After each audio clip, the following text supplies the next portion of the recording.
11절까지 말씀을 보겠습니다. 구약성경 533페이지 열왕기상 12장 6절부터 11절까지만 보도록 하겠습니다. 찾으셨으면 아멘. 우리 같이 한 목소리를 읽겠습니다. 르호보암 왕이 그의 아버지 솔로몬의 생전에 그 앞에 모셨던 노인들과 의논하여 이르되 너희는 어떻게 충고하여 이 백성에게 대답하게 하겠느냐. 대답하여 이르되 왕이 만일 오늘 이 백성을 섬기는 자가 되어 그들을 섬기고 좋은 말로 대답하여 이르시면 그들이 영원히 왕의 종이 되리이다 하나 왕이 노인들이 자문하는 것을 버리고 자기 앞에 모셔있는 자기와 함께 자라난 어린 사람들과 의논하여 이르되 너희는 어떻게 자문하여 이 백성에게 대답하게 하겠느냐. 백성이 내게 말하기를 왕의 아버지가 우리에게 매운 멍에를 가볍게 하라 하였느니라. 함께 자라난 소년들이 왕께 아뢰어 이르되 이 백성들이 왕께 아뢰기를 왕의 부친이 우리의 멍에를 무겁게 하였으나 왕은 우리를 위하여 가볍게 하라 하였은즉 왕은 대답하기를 내 새끼손가락이 내 아버지의 허리보다 굵으니 내 아버지께서 너희에게 무거운 멍에를 매게 하였으나 이제 나는 너희의 멍에를 더욱 무겁게 할지라. 내 아버지는 채찍으로 너희를 징계하였으나 나는 정갈 채찍으로 너희를 징계하리라 하소서. 아멘. 오늘이 무슨 날이죠? 한글날. 누가 만들었을까요? 대부분 세종대왕이 한글을 만들었다고 하는데 세종대왕이 한글을 만든 건 아니고요. 세종대왕이 한글을 만들어라 했지요. 그래서 뭐 여러 사람들, 학자들을 뽑아서 이제 한글을 만들게 했습니다. 이유는 뭐냐면 한자가 어렵잖아요. 우리 뭐 권찰님 같은 경우는 뭐 중국어 전공이니까 한자가 쉬울 줄 모르지만 일반 사람들은, 그러니까 제가 영어는 읽을 줄 아니까 덜 답답한데 한자는 그림 같아가지고 읽지도 보니까 뜻도 모르고 되게 답답하더라고요. 그런데 우리는 그래도 학교에서 어느 정도 뭐 다니면서 한자를 배웠는데도 그런데 이때 당시만 하더라도 사실은 뭐 글을 모르는 사람들이 부직이 있으니까 그러다 보니 농사하는 법도 그렇고 생활이 어려웠던 거예요. 세종대왕이 그것을 헤아렸어요. 그래서 28자로 된 훈민정음을 만들게 됐는데 좋은 일이잖아요. 굉장히 큰 도전이고 백성들에게 굉장히 이로운 일입니다. 그런데 알고 계십니까? 이런 훌륭한 생각과 도전에도 반대했던 사람이 있었다는 거? 최만리라고 하는 사람이 안 됩니다. 한자를 버린다는 건 말이 안 됩니다. 우리는 중국과 같은 말을 사용해야 됩니다. 여러분, 이런 사람들이 꼭 있더라고요. 그 사람들의 생각을 틀어지게 하고 사람들로 하여금 잘못된 생각을 하게 하고 다른 사람들에게 선한 영향을 미치지 못하게 하는 사람들이 꼭 있어요. 그랬을 때 여러분은 그것을 선과 악으로 구별할 수 있겠는가? 그럴 수 있잖아요.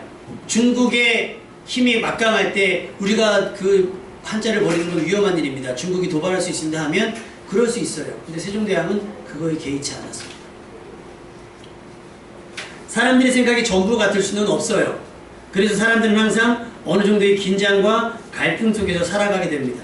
생각이 같다면 뭐 문제 있겠습니까? 내 생각이 네 생각이고 네 생각이 내 생각이면 뭐 회의할 것도 없고 그냥 막 하면 돼요. 왜? 다 같은 마음일 테니까. 어떤 일이든 일사처리로 진행되고 호흡이 딱딱 맞을 거예요. 그래서 실수 없이 일을 처리하게 될 겁니다. 그런데 사람들의 생각이 모두 동일하지 않으니 같은 뱃속에 태어난 형제라도 심지어 쌍둥이도요. 그 취향과 생각이 다르다는 거예요. 그래서 우리가 생각할 건 무엇이냐? 그럼 어떻게 그 서로의 다름, 그 다름으로 인해 나타나는 긴장과 갈등을 해소할 수 있을 것인가? 해소할 수 있을 것인가?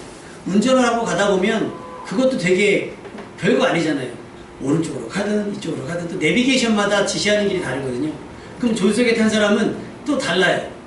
지난번에도 이렇게 어디 잠깐 나갔다 오는데 저희 알사람이 옆에 타고서 하는 얘기가 난 이 길 전에 안 갔다고. 나는 이 길로 안 갔다는 거예요. 왜 이 길이 나오냐는 거죠. 전 처음 가는 길인데 내비게이션 가라겠는데 자기는 이 길로 안 가서 수월하게 갔다는 거예요. 그러면 이제 운전하는 사람은 자존심 상하잖아요. 내가 마치 길을 잘못 들은 것 같이. 그러면 별거 아닌데 그거 갖고 저기 하는 거예요. 밥 먹으러 가서도 그렇잖아요. 생각이 다를 수 있고 뭘 영화를 보러 가도 마찬가지고 친구들끼리 다투는 거 보세요. 다 이유가 뭐예요? 생각이 달라서 그래요. 부부지간에 형제지간에 다투는 거 뭐예요? 생각이 달라서 그래요. 생각이 다르니까 서로 다투고 그것 때문에 심각한 일까지. 남북이 왜 갈라져 있어요? 생각이 달라서 그래요. 한일 간이 왜 싸워요? 생각이 달라요. 여야가 왜 싸워요? 생각이 달라서 그렇습니다. 그럼 누구의 생각이 옳을까요? 누구의 생각이 옳아요? 그 옳음을 이야기하는 증거가 뭡니까? 이번에 국감에서 아주 재미난 일이 있었어요. 교육감한테 한 국회의원이 MS 오피스라고 하는 컴퓨터 글씨 한글 작업하고 하는 거 있거든요. 그 MS 오피스 거를 왜 거기랑 계약을 했느냐. 다른 데랑 이렇게 다 이걸 받아서 그걸 받아가지고 이렇게 뭐 해가지고 그 중에 하나를 이렇게 해야지 왜 그거를 MS 오피스 걔네랑만 계약을 했느냐. MS 오피스는 전국에 전 세계에서 한 군데서만 팔거든요. 근데 국회의원이 어디서 듣고 왔는지 왜 그거를 거기서만 계약했느냐 막 따지고 물어요. 근데 그분 생각엔 그게 자기 생각엔 그게 맞다고 생각을 한 거겠죠? 이 교육감이 대답을 하는데 그럼 어디서 삽니까? 거기서밖에 안 파는데 어디서 삽니까? 이렇게 얘기를 한 거예요. 대답을 한 거예요. 근데 왜 딴 얘기하냐고 내가 질문한 거에만 대답하라고 막 얘기를 한 거예요. 왜 그런 갈등이 생겨요?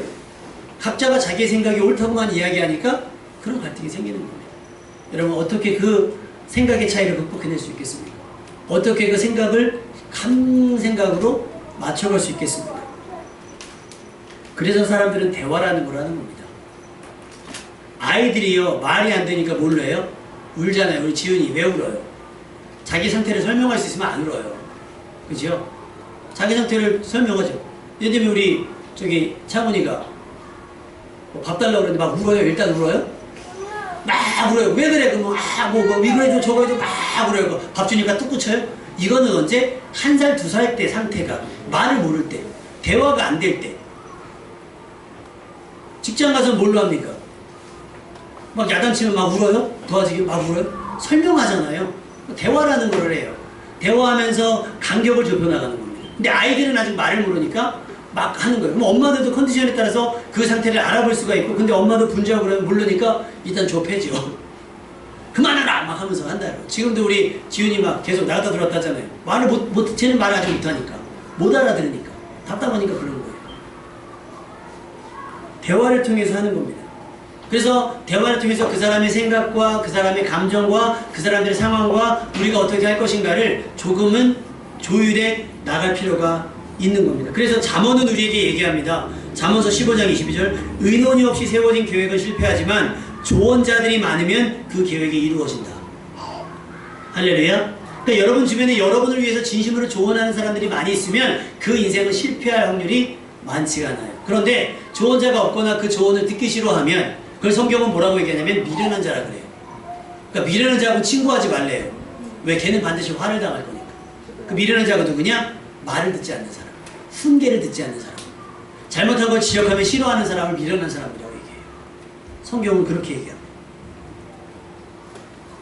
그러나 모든 조언이 내게 맞고 옳은 것은 아닙니다. 그래서 나는 다른 사람들의 말, 조언이나 충고, 훈계를 듣고 어떻게 행동할지를 냉정하게 판단하고 결정해야 됩니다. 왜? 그 일로, 내가 결정한 일로, 그래서 내가 행동한 일로 나타나는 결과는 누가 책임을 져야 돼요? 내가 책임을 져야 하기 때문입니다. 자, 여러분 쇼핑 많이 다니시죠? 쇼핑 많이 다니세요. 우리 김도희 사님 쇼핑 가셔서 옷을 딱 입으면 점원들이 뭐라고 얘기합니까? 어딜 가나 그건 100% 입잖아요. 언니, 사모님 너무 잘 어울리세요. 딱이에요. 근데 여자분들은 대단해요. 그러면 근데 자기한테 마음에 들지 않으면 벗고잖아요. 남자들 가서 딱 옷 입잖아요. 사장님 딱이에요. 그러면 못 벗어요. 사장님 그렇죠. 집사님 그러시죠. 자꾸 그러다 옆에서 딴 거 입어봐. 됐어. 괜찮아. 이거 입어. 집에 가서 생각해봐요. 진짜 어울리나? 이게 어울리는 건가? 이게 그래요. 그 사람들은 얘기해요. 조언이라고 얘기해요. 사장님 거기에 이 벨트를 하시고 이 넥타이 하시면 더 완벽할 것 같아요. 그 남자들은 다 삽니다. 여자는 안 사잖아요. 근데 그들은 거기서 일하시는 분들은 100% 얘기합니다.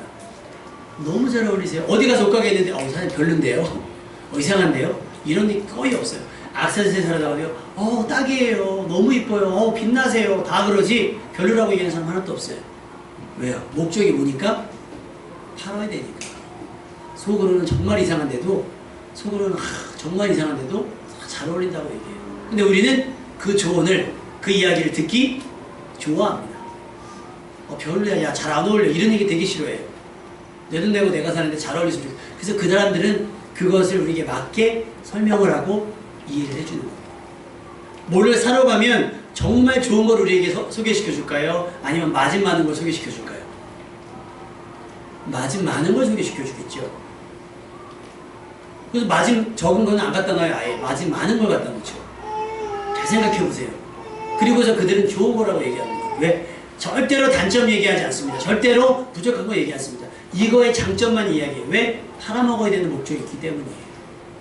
우리는 그것을 분간할 수 있어야 돼요. 이 사람이 정말 나를 위한 것인지, 자기 만족을 위한 것인지, 자기 이익을 위한 것인지 여러분은 분별을 하셔서, 분간을 하셔서 선택을 할 수 있어야 된다라고 하는 거죠. 그러니 우리가 어떤 일을 결정을 할 때는 최소한 기준을 가지고 하셔야 돼요. 쇼핑을 할 때도 내가 오늘 얼만큼까지만 쓰겠다.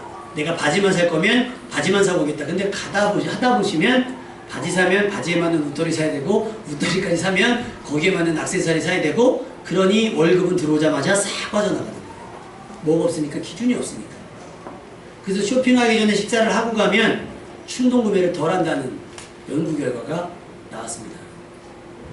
근데 우리는 가서 그냥 밥 가는 김에 거기서 먹자 하고 나가니까 밥도 사 먹고 옷도 사고 신발도 사고 막 그러는 거예요. 전에 제가 운동화가 좀 달아서 운동화를 사러 갔어요. 요즘 다현이가 지혜가 물이 올랐어요. 하연이가 운동화가 없어서, 그러니까 사줘야지 했는데 왜 갑자기 추워진 적이 있었죠? 샌들밖에 없으니까 운동화를 시켜야 되는데 운동화를 안 사는 거예요. 사주세요. 그대로 어떻게 다현이가 신던 거 버리려고 했던 거 다시 꺼내가지고 비닐봉지 뜯어가지고 꺼내가지고 신고 갔는데 얼마나 마음이 아픈지 그날 저녁에 갔어요. 그랬더니요, 다현이가 가만히 있는 거예요. 자기는 신발 샀거든요. 다현이도 가만히 있는 거예요. 그러더니 우리 걸 다 살 동안 기다렸다가 다 사가지고 이걸 사가지고 앞에다 다 갖다 놓는 거예요. 비싸고 말고 다 저렴한 거, 세일 많이 하는 거 다 사는 거예요. 그랬더니 막 우린 몇만 원짜리 사고 걔 거 뭐 몇만 원짜리 안 사줄 이유가 없잖아요. 지혜였더라고요. 근데요, 거기 가서 지 생각이 옳다고 왜 쟤는 사주고 나는 안 사주고 땡깡 부리면 걔는 아마 차이가 있었을 거예요. 안 사주겠죠. 이런 지혜가 필요한 거예요. 근데 기준이 있었다면, 내가 오늘 우리 집은 오늘 누구누구 신발만 살 거야, 너는 있으니까 안 사줄 거라고 명확하게 선을 걷다면 다행히도 쇼핑을 안 했을 거예요. 근데 그런 얘기를 안 했거든요. 그런 얘기를 안 했어요. 선을 그어둔지 않으니까 항상 지출이 늘어나게 돼 있어요. 여러분에게 그 선택의 기준이 있습니까?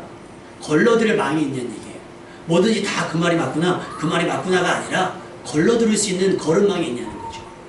오늘 말씀을 통해서 여러분 지혜를 얻으셔서 모든 말을 다 듣는 것이 아니라 걸러내서 내게 유익한, 나를 살리는 말만 잘 귀담아 들을 수 있는 여러분 되시기를 주님의 이름으로 축원합니다.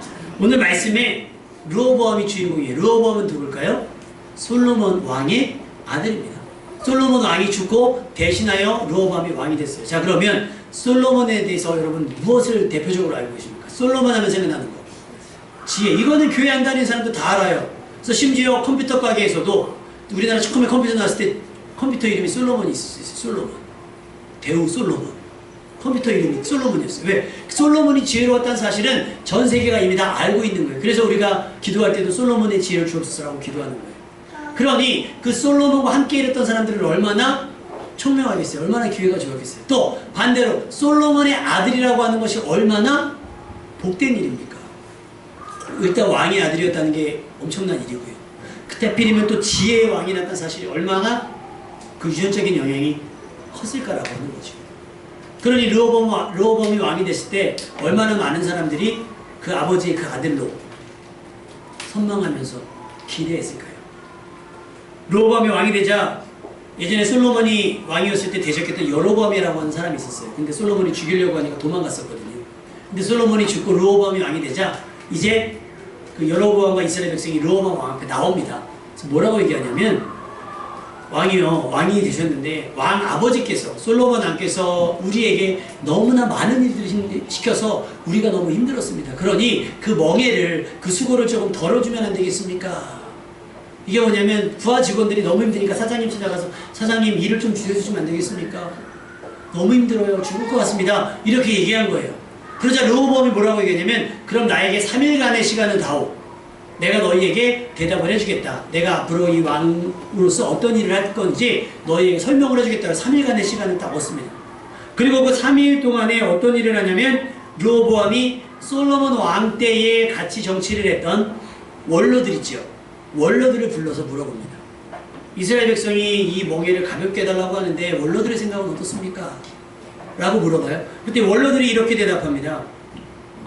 왕이 만일 오히려 이 백성을 적극적으로 섬기는 자가 된다면, 이들을 괴롭게 하는 사람이 아니라 이들을 섬기는 자가 된다면, 그래서 그들의 짐을 좀 가볍게 해준다면 그들이 영원히 왕의 종이 될 것입니다 라고 얘기해요.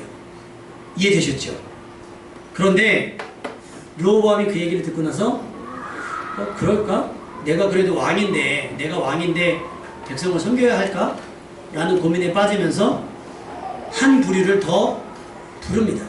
원로들의 말을 뒤로하고 이번에는 자기 친구들 있지요. 어릴 때부터 친구들을 불러서 다시 조언을 구합니다. 이스라엘 백성이 내게 이 멍에를 가볍게 하려고 얘기를 하는데 너희들 생각은 어떠냐?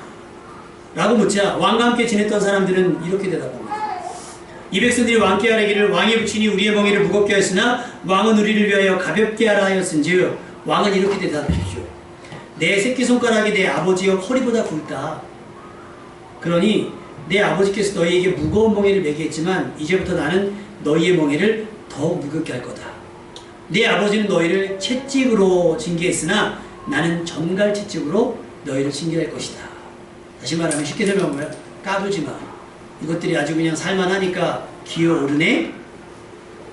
그래서 일을 더 시켜야겠군. 더 괴롭게 해야 되겠군. 라고 하는 권면을 들어요.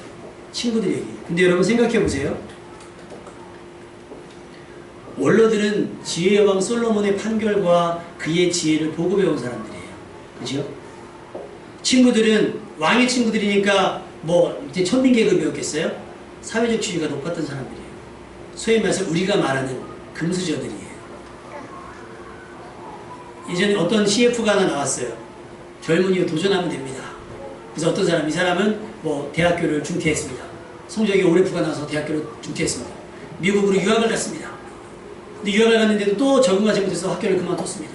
그래서 또 무엇했습니다. 그런데 끝끝내 포기하지 않고 자기 적성을 개발해서 두산이라고 하는, 두산중공업이라고 하는 엄청난 대기업에 취직을 하게 됐습니다. 그러니까 젊은이요, 포기하지 마십시오. 꿈을 가지십시오. 그래서 막 CF를 찍었어요. 그 사람들이 이야 대단한데 어떻게 대학교 중퇴한 사람이 두산중공업을 하지? 그래서 그 사람이 누군가 찾아봤더니 두산중공업 회장 아들이에요. 말이 됩니까?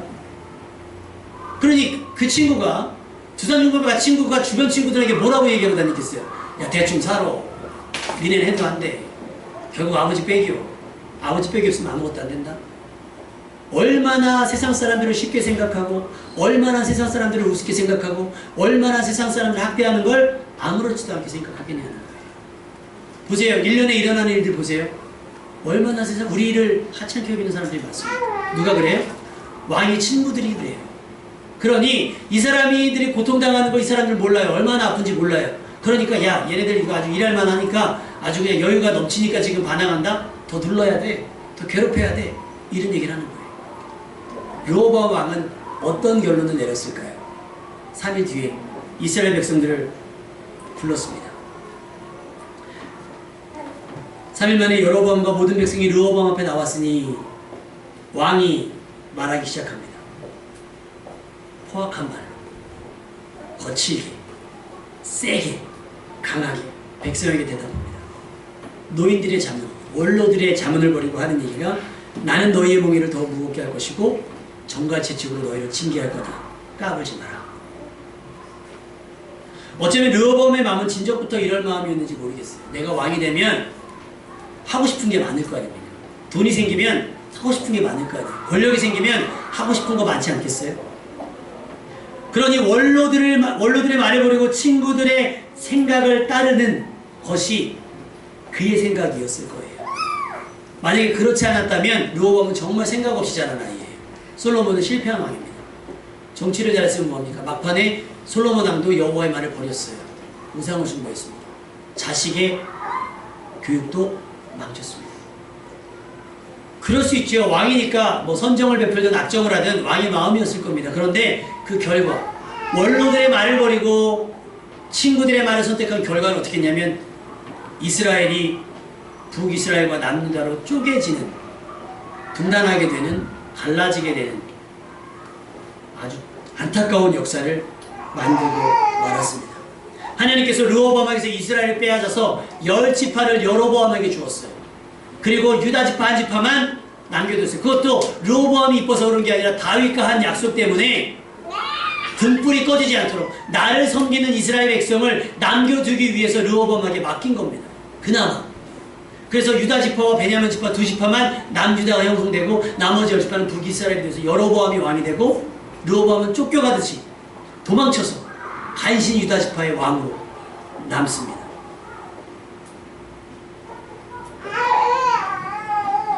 개인적으로는 르호보암의 결정이 굉장히 크게 실망했습니다. 어떻게 사람들을 더 힘들게 하는 결정을 할 수 있을까요? 백성을 위해 임금이 존재하는 것을 왕을 위해 백성이 존재하는 것처럼 그들을 소유하고 그들을 괴롭히는 것은 정말 나쁜 생각 아닐까요? 잠언서 12장 5절에서 7절 말씀에 보면 의인의 생각은 정직하여도 악인의 도모, 악인의 생각은 속임이니라. 악인의 말은 사람을 엿보아 피 흘리지 않는 것이다. 정직한 자의 입은 사람을 구원하느니라. 다시 말하면 원로들의 말은 이스라엘 백성을 구원하는 말이었고 친구들의 말은 악한 자들, 피 흘리게 하는 말이에요. 죽이지 않는 말이고 괴롭게 하지 않는 말입니다. 그래서 잠언 15장 12장 7절 말씀은 그 악인들의 결론은 엎드려져서 소멸되려니와 악하게 말하고 남들을 괴롭히고자 하고 의견을 내는 사람들은 결국 하나님께서 살려두지 아니하고 소멸시키신다고 말씀하고 있습니다. 르호보암은 솔로몬의 아들입니다. 그런데 지혜를 배우지 못했어요. 지혜를 담지 못했습니다. 여러분은 부모님께서 좋은 것들을 물려받을 수 있기를 주님의 이름으로 축원합니다. 부족한 것이 부모님들의 유전적 영향으로 인해서 채워졌으면 좋겠어요. 그래서 여러분들이 부모님 세대보다 더 성공했으면 좋겠습니다. 아멘. 부모님들이 그러기 위해서 좋은 영향을 베풀으셔야 돼요. 공부하는 것도 모범을 보이셔야 되고 착하고 성실하게 살아가는 모습들도 보여주셔야 됩니다. 나는 그렇게 살지 않으면서 너는 그렇게 살아야 돼요.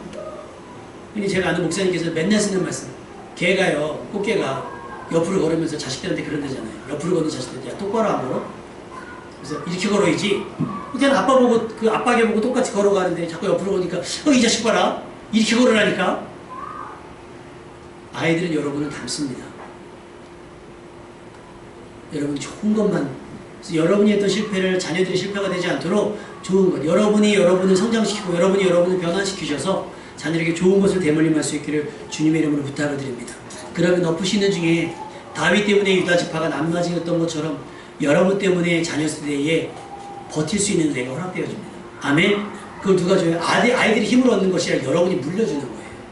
여러분이 하나님의 약속을 받아서 자녀들에게 물려주는 거예요. 그러면 자녀들은 그 약속을 붙잡고 살아가게 되는 거예요. 그러니까 부모 세대가 그래서 중요한 겁니다. 부모님의 믿음이 그래서 중요하고 부모님의 성품이 그래서 중요한 겁니다. 솔로몬이 남긴 것 중에 지혜만 남긴 것이 아니에요. 뭐가 있어요? 원로들을 남겼잖아요. 자기의 지혜를 함께 공유했던 원로들을 남겼어요. 근데 르호보암은 그 원로들의 말조차 구별하지 못했어요. 이게 나를 살리는 말인지 나를 죽이는 말인지 조차도 알지 못했다는 겁니다. 르호보암은 원로들의 말을 버리고 친구들의 말을 선택하여 포악한 말로 백성들에게 전했습니다. 당연히 백성들은 반발할 수밖에 없죠. 르호보암은 도망갔어요. 르호보암이 그들에게 이제 사람을 보냈는데, 아비돔이라고 하는 사람을 보냈는데 그 사람은 이스라엘 백성이 죽여버려요. 그러니까 야 이거 뭔가 잘못됐구나 해서 달아납니다. 왕세월이 나중에 유다 지파 가지고 왕 노릇하긴 하지만 얼마나 비참하게 돼요. 왜 굳이 포악한 말로 이야기를 해야 됩니까? 왜 거칠게 말해야 됩니까? 의견과 정보 교환에는 여러 가지가 있을 수 있어요. 우리는 그것들을 조합해서 분별할 수 있어야 됩니다. 같은 말을 하더라도요. 야, 지수야 일로 와봐. 이거 하고요. 너 일로 와. 다르잖아요. 근데 르호보암은 왜 같은 말을 하더라도 포악하게 말을 했을까요? 여러분 자녀에게 어떻게 말합니까? 하나, 둘, 많이 하시죠? 이게 아이들 교육에 제일 안 좋대요. 송근우, 하나, 둘, 이다연, 하나, 둘. 여러분 이제 아직 그런 얘기 안 듣죠? 이제 우리 다연이, 하연이, 뭐 다 지금 근우 얘네들 다 그런 얘기 들어요. 희락이 다 그런 얘기. 혹시 현서 형님 듣습니까? 좋은 말로 할 때 계속 좋은 말로 해도 되는데 굳이 좋은 말로 할 때 이 얘기 뭐예요? 곧 나쁜 얘기 나온다는 얘기예요. 르호보암처럼 말하겠다는 얘기죠. 포악하게 말할 거니까 좋은 말로 할 때 들어. 좋은 말 할 때 들어. 근데 아이들도 마찬가지예요. 여러분도 마찬가지예요. 좋은 말을 할 때 좀 들어요. 왜 그지 시험합니까? 애들이 막 핸드폰 보고 있어요. 그만하자. 네. 그만하라니까. 네. 그만해. 야! 이제 나오는 거예요. 그러면 살니, 죽이니, 핸드폰을 부시니, 버리니, 그런 얘기가 나오는 거예요. 왜 부모님의 인내를 시험하는 거예요, 여러분? 왜 선생님들의 인내를 시험하는 거예요? 제 아는 동생 중에 학교 선생님이 있었어요. 지금 뭐 결혼해서 사는데, 그 친구가 이제 실습을 가는데 저한테 전화가 왔어요. 이럴 때 어떻게 해야 됩니까? 학생 하나가 있는데, 귀걸이라고 학교로 왔대요. 귀걸이 불법이죠. 하면 안 돼. 교칙이 어긋나죠. 그래서 불렀대요. 좋게 말했대요. 야, 하면 안 되잖아. 괜히 미움 살 일이 있냐? 좋게 얘기했대요. 웃으면서, 네? 그러더래요. 그래서, 얘가 반응이, 얘가 이제 학교에서 유명한 애래요. 네? 갔대요. 그 다음날 7개 뚫고 왔대요. 왜 인내심을 시험하냐고요? 선생님들은 승질 없는 줄 아십니까? 부모들은 승질이 없고 옆집 아저씨들은 승질이 없는 줄 알아요? 왜 그러는 거예요, 학생들? 왜 그러는 거예요, 어린이들? 이거는 쌍방이 서로 노력해야 되는 일입니다. 어른은 될 수 있으면 포악해지지 않으려고 노력해야 되고, 우리 학생들, 자녀들은 부모님들이, 선생님들이 그렇게 절정으로 치닫지 않도록 여러분들도 노력해야 돼요. 어른들의 말이 다 듣기 좋겠습니까? 어른들의 말이 다 듣기 좋겠어요? 지금 여러분이 듣기 싫은 말들이 많을 겁니다. 마찬가지예요. 우리 성도들도 마찬가지입니다. 목사 얘기가 듣기 좋을 일 없어요. 다 듣기 좋을 일 없어요. 아유, 목사님 또 저렇게 얘기했는데 그럴 수 있어요. 근데 누구 얘기 잘 들어요? 술자리에서 얘기하는 친구들 말은 되게 잘 들어요. 잘 생각해보세요. 누가 여러분을 이롭게 하는지 잘 생각하셔야 돼요. 기분 맞춰주는 사람이 여러분을 이롭게 하는 게 아닙니다. 여러분 비위 맞춰주는 사람들이 여러분을 이롭게 하는 게 아니에요. 여러분의 잘못되는 거 쟤 왜 그래요? 쟤 왜 그래요? 포악하게 하기 전에 빨리 누구 가서 절제시키세요. 그러니까 잘 들으셔야 돼요. 여러분의 기분 맞춰주고 여러분 마음 상하게 하지 않게 하는 것이 여러분을 위하는 게 아니에요. 때로는 쓴 이야기지만, 저는 듣기 싫은 이야기지만 그것 때문에 내가 정신 차릴 수 있게 됐어요. 제 친구가 학교를 다니다가 날라리도 그런 날라리가 없었어요. 학교를 안 나오니까. 학교 안 오는 게 학교가 평화스러운 친구가 있었어요. 근데 저한테는 되게 잘했어요. 왜냐면 저희가 그 학교 학생 과장님이 저희 당수 어르신이거든요. 저 학교 입학하자마자 방송 나왔잖아요. 여러분 학교에서 방송 나오는 거 둘 중에 하나예요. 상 주거나 야단 맞거나 징계단 맞거나. 근데 학교 입학해서 한 이틀 됐나요? 방송 나오는 거 전교생이 다 되는데 운동장까지 1학년 2반 2기 3 학생과로 오세요. 내가 딱 일어날 때 애들이 그러는 거예요. 쟤는 학교 입학하지 얼마나 됐다고 벌써 학생과에 끌려가냐. 학교가 근데 생기기에 제가 그렇게 안 생겼잖아요. 그죠? 항상 그냥 착하고 모범생처럼 생겼는데 학생과 불려갔다 오니까 애들이 왜?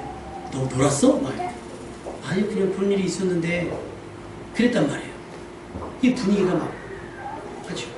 근데 저는 약과예요. 그랬더니 저는 건드리지 않았는데 걔가 저한테는 잘했는데 다른 애들한테는 지옥과 같은 애들이었어요. 얼마나 그러고 다녔는지. 그러니까 선생님 불러서 야단 쳤잖아요. 그러면 선생님들이 야단 치는 걸 뭐겠어요? 그러지 말라고 야단 쳤을 거 아닙니까? 더럽다고 학교 그만두더라고요. 안 다냐고 때려쳤어요. 그리고 제가 이제 크리스찬이 됐죠. 그리고 나서 나중에 연락이 왔어요. 만났는데 친구 하는 얘기가 기사마 너 지금도 교회 다녀? 열심히 다니지? 학생들도 가르치냐? 어떻게 하다 보니까 그렇게 됐다. 내가 한 가지 부탁 좀 하자. 뭐 애들한테 더럽고 치사해도 학교는 졸업하라 그래라. 학교는 졸업하라 그래라. 왜? 힘드냐? 했더니 죽겠대요. 못하면 못할 수 있지. 어리니까요. 근데 그걸 꼭 학교랑 연관되어 있는데요. 그 애들이 네가 학교를 못 다닌 거라고. 뭐든지 그게 다 약점이 되고 하니까 나중에는 인정도 못 받고요. 그러니까 회사도 오래 못 다녀요. 무시하고 멸시당하니까. 그걸 누가 만들었어요? 근데 더 웃긴 건 뭔지 아세요? 끼리끼리 돈다고 그러잖아요. 친구들이 막 야 멋있다. 야 너 어떻게 그럴 수 있어? 막 그런단 말이에요. 로어범 옆에 친구들처럼 괜찮다 그래요. 야 더 해도 돼. 여러분 주변에 그런 친구들 분명히 있습니다. 어른들 주변에도 그런 사람들 있어요. 한 잔 더 해. 한 잔 괜찮아. 특히 교회 다닌다 그러면 이상하게 꼭 시비 거는 분들 있어요.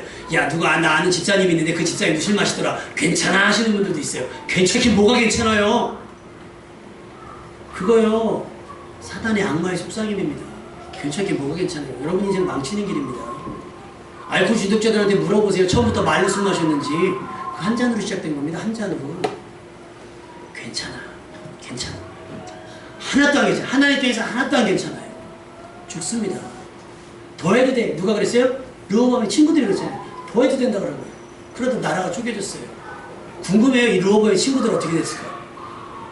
살아남았을까요? 르호보암이 친구들 살려줬을까요? 여러분 주변에 어떤 사람들이 있습니까? 쓴소리 하는 분이 있습니까? 오히려 그분들이 여러분을 살리는 사람들입니다. 부모님이든 친구들이든 교회 선생님이든 목사든 여러분이 그러면 안 됩니다라고 얘기하는 사람이 옳은 사람이에요. 괜찮아, 괜찮아 하는 사람이요? 아니요. 여러분을 살리는 것 같지만, 여러분이 기분 좋게 하는 사람들일 수 있겠지만 그 여러분은 쥐약일 수 있습니다. 여러분을 망치고 여러분을 죽이는 일일 수도 있다는 거예요. 근데 그 책임을 누가 져요? 그 사람들이 져줘요? 아니요. 그렇지 않아요. 음주운전하는 사람들 누가 부추겼게요? 처음에 말렸겠죠. 그럼 처음에 술김에 그래요. 아이 괜찮아, 내가 해도 할 수 있어. 나 맨날 하는데 뭐 괜찮아 괜찮아. 그러다 본인만 죽는 게 아니라 남들도 죽이잖아요. 왜 안 말릴까요? 서로 취했으니까. 르호보암의 친구들의 생각은 악인의 생각이었습니다. 소멸되어질 사람들의 생각이었다는 거예요. 정직한 자들, 선한 사람들은 원로와 같이 조언할 거예요. 용서하라, 이해하라, 가볍게 하십시오. 저들을 살려야 합니다라고 얘기할 겁니다. 근데 악한 사람들, 그만하자. 세월호가 빠졌을 때 사람들이 뭐라 그러죠? 이제 그만하자.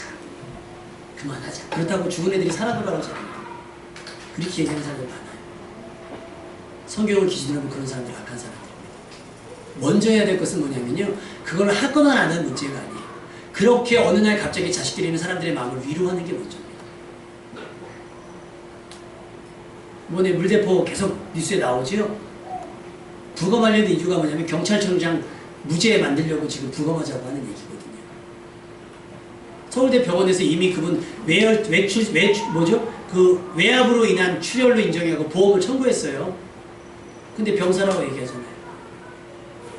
누가 그렇게 얘기합니까? 악한 사람들 주변에 그렇게 얘기하는 거예요. 그럼 거기에 굴복해서 그들의 비유를 맞추는 거예요. 힘센 사람들의 비유를 맞추는 거예요. 여러분, 힘센 사람의 말이 다 옳지 않습니다. 권세 높은 사람들의 말이 다 옳지 않아요. 옳은 건 하나입니다. 하나님의 말씀을 옳아요. 아멘? 왜 하나님의 말씀을 여러분은 살리고자 하는 거니까. 그러니까 항상 기준을 정하십시오. 무슨 기준? 하나님의 말씀은 어떠한가? 예수님은 어떻게 하셨을까? 그 기준을 가지고 주변 사람들의 이야기를 걸러내라는 얘기입니다. 친구들의 얘기가 다 틀렸다는 얘기가 아니에요. 여러분 주변 사람들의 얘기가 다 틀렸다고 하는 얘기가 아닙니다. 걸러내자는 얘기예요. 옳을 수도 있고 틀릴 수도 있어요. 그러면 옳은 이야기는 건져내고 틀린 얘기는 걸러내자는 얘기입니다. 그래야 여러분도 살고요, 친구도 살고 다른 사람들도 살릴 수가 있어요. 그 사람들은 무책임하게 막 던져요. 그냥 해봅니다. 그러잖아요. 그냥 해봤어. 그냥 해봐요. 그냥 해봤어. 그러나 그 말 때문에 누군가는 죽습니다. 바라기는 여러분의 미련함이 벗어졌으면 좋겠습니다. 다른 사람의 훈계를 잘 들을 수 있는 귀. 자존심 상할 수 있어요. 기분 나쁠 수 있어요. 내 생각과 다르네? 자존심 상할 수 있어요. 그런데 한번 생각해보잖아요. 자존심 버리고 이 말이 나를 해코지하자는 얘기인가, 나를 무시하는 얘기인가, 아니면 나를 가르쳐서 성장시키는 말인가를 한번 생각해보자는 얘기예요. 그래야 여러분도 살고 여러분 주변 사람들도 살 수가 있습니다. 제가 안타까운 건 르호보암이 친구들의 말을 들었기 때문이 아닙니다. 3일 동안의 시간 동안에 르호보암이 기도 한마디 하지 않아요. 하나님, 이 일을 제가 어떻게 해결할까요? 기도 한마디 하지 않습니다. 하나님, 이런 난감한 상황에 내가 이러지도 저러지도 못할 상황인데 하나님, 내가 어떻게 했으면 좋겠습니다 라고 물어봐야 되는데 묻지 않아요. 그러니까 우리 선생님 기도해 주셨잖아요. 수요일, 금요일 나오라는 이유가 목사 비유 맞추라고 나오라는 게 아니에요. 여러분 기도라고 나와요. 지난 금요일날 월상 예배 대신했잖아요. 어제 말고 엊그저께 말고. 우리 금요일날 우리 지연 나왔죠. 그리고 우리 주일학교 애들 현서, 다현이, 하연이, 예슬이 다 이렇게. 그래서 제가 기도할 때 예배 옷 다 못 열고 다 와서 예배 드리려고 했어요. 제가 그날 안수했거든요. 어른들 안 하고 학생들하고 안수만 했어요. 근데 끝나고 나서 하연이가 하는 얘기가, 근데 아빠 되게 신기해요. 아빠가 기도하려고 머리 손 딱 대는데 눈물이 났어요. 그때 봤더니 현선이도 울어요. 예수이도 울어요. 다 울었대요. 다 울었대요. 기도하는 시간이 있어야 실수하지 않습니다. 기도하는 시간이 있어야 옳은 판단을 해요. 여러분이 어떤 결정을 내리기 전에 반드시 기도해 보십시오. 주변 사람들에게 조언을 듣는 것도 괜찮은데요. 기도해 보시고 결정하세요. 최소 3일간의 시간만, 3일만 기도해 보세요. 3일만. 여기저기 분주하게 막 인터넷 검색해 보지 마시고 3일 동안만 기도해 보시라는 거예요. 사소한 것부터. 하나님 해도 됩니까? 어떻게 해야 됩니까? 이것이 나를 살리고 저 사람들을 살리고 다른 사람 살리는 일입니까? 살리는 일을 하겠습니다. 가볍게 하는 일을 하겠습니다. 저 사람들 좋아지는 일을 하겠습니다. 세월호 사건이 났을 때 자식을 잃은 부모들이 얼마나 많아요. 그래서 한 분이 직장에 사표를 냈어요. 사장이 이 사표가 갑자기 왜 낸 거냐 했더니 그 사표를 이제 낸 분이 얘기합니다. 사실은 제가 아이가 지금 바닷속에 있습니다. 아이를 찾을 때까지는 제가 직장생활 못할 것 같으니 용서 바랍니다. 냈대요. 사장이 못 받아. 내지 마. 그리고서 일하게 한 거예요. 저기 그 아이 시신 인양하게 하고 회사에서 월급을 100% 다 줬대요. 그 회사의 이직률이 0.5%도 안 된대요. 오너 입장에서 미친 짓이죠. 일도 안 나는 사람 왜 월급을 줘요? 그냥 무급휴가 줘도 칭찬받을 일인데 아니라는 거예요. 여러분 저 몰랐는데 그 오뚜기 식품 있죠. 오뚜기. 저 오뚜기 거 많이 하는데 오뚜기 케찹이 유명한가요? 그분이 대단하시더만요. 청소하시는 분들까지 다 정직원으로 다 전환하고요. 다 그렇게 했어요. 오너 입장인데 오너들 입장에서는 무리수예요. 꼭 그렇게까지 해야 되느냐. 근데 그들은 그렇게 하는 사람이 있더라는 거예요. 모두가 잘 살고 나만 더 잘 살기 위해서 남을 해코지 하는 것이 아니라 모두가 잘 살기 위한 결단과 방법을 가능하면서 얘기하는 거예요. 그런데 주변 사람들은 어떻게 얘기하느냐. 미련하다 그래요. 야 그거 이렇게 하면 너 더 편할 수 있는데 너 잘 될 수 있는데 쟤가 무슨 상관이야. 쟤는 제 인생이고 너는 너 인생인데 너 잘 돼야지 라고 이야기한단 말이죠. 여러분은 어떤 결정을 하시겠습니까? 그 결정을 하기까지 여러분 충분히 기도하십시오. 그리고 나서 왜 너 나한테 그때 그렇게 얘기했어? 라고 사람에게 서운하지 말고요. 내가 그것을 분별하지 못했으면 스스로 자책하십시오. 여러분이 어떤 결정을 내려야 될 때가 있다면 사람에게 묻지 마십시오. 그리고 절대로 친구들에게 먼저 묻지 마십시오. 친구들의 얘기는요. 절대로 여러분에게 유익하지 않습니다. 친구들 말 친구 따라 강남 간다는 얘기죠. 강남에 뭐 있어요? 클럽 있어요. 친구 따라 요즘에 강남 안 가고 친구 따라 뭐죠? 홍대 간대요. 홍대 클럽 가지 마세요. 다 주기전 얘기. 오늘만 날이냐? 다 그래요. 친구들만 듣지 마세요. 그래도 여러분 주변에 여러분에게 직언할 수 있는, 제가 학생 청년한테 굉장히 부드럽지요. 사실 전에 있던 교회에서는요, 학생 청년들 안 나와도 그만인데 그렇게 살지 말라고 저는 얘기합니다. 왜? 안타까우니까요. 안타까우니까. 스스로 생각해보세요. 난 이렇게 살아도 될까? 친구들은 괜찮다 그래요. 야 10대 지나가면 없어. 영원한 우정을 위하여 하지요. 우리 미라자매 하지요. 친구들 고등학교 졸업할 때 친구들과 헤어지면서 그런 거 안 했어요? 이별 파티 할 때? 영원한 우정을 위하여 이런 거 안 했어요? 친구 없어? 친구들 막 그래요. 중학교 졸업하면서 영원한 우정을 위하여, 고등학교 졸업하면서 영원한 우정을 내가 했어요. 아이고 대학 가봐라 만나지나. 또 대학 가면 또 죽고 못 산다고 친구들 몇 명 새겨요. 아이고 시집장가 가봐라 만나지나. 우리 권찬한테 여쭤보세요. 학창시절 때 친구들 잘 만납니까? 많이 걸러졌지요. 겨우 다시 남편 친구, 무슨 조리원 친구, 산부인과 친구, 막 다시 친구들 사귀어요. 근데 막 거기 집착해갖고 막 친구들만 해보세요. 그러지 마세요. 하나님의 말씀이 답이고요. 어른들이 이야기에 답이세요. 단 어른들도 조언할 때는요. 잘하세요. 기분대로 하지 마시고 포악하게 하지 마시고 사랑으로 하시는 거예요. 짜증나서 얘기하지 마시고. 집사님 할렐루야? 집사님 할렐루야? 그렇죠. 어른들도 그렇게 하죠. 서로 조심하면서 살 길을 찾으셔야지. 어른들은 포악하게 애들은 막 들이받고 되겠습니까 이게? 안 됩니다. 주변에 좋은 사람을 두시고 여러분이 그들에게 좋은 사람 되셔서 선한 말로 서로를 위로하고 격려하면서 단 한 사람의 나고자도 없이 구원의 길을 이루어갈 수 있는 여러분 되시기를 주님의 이름으로 축원합니다.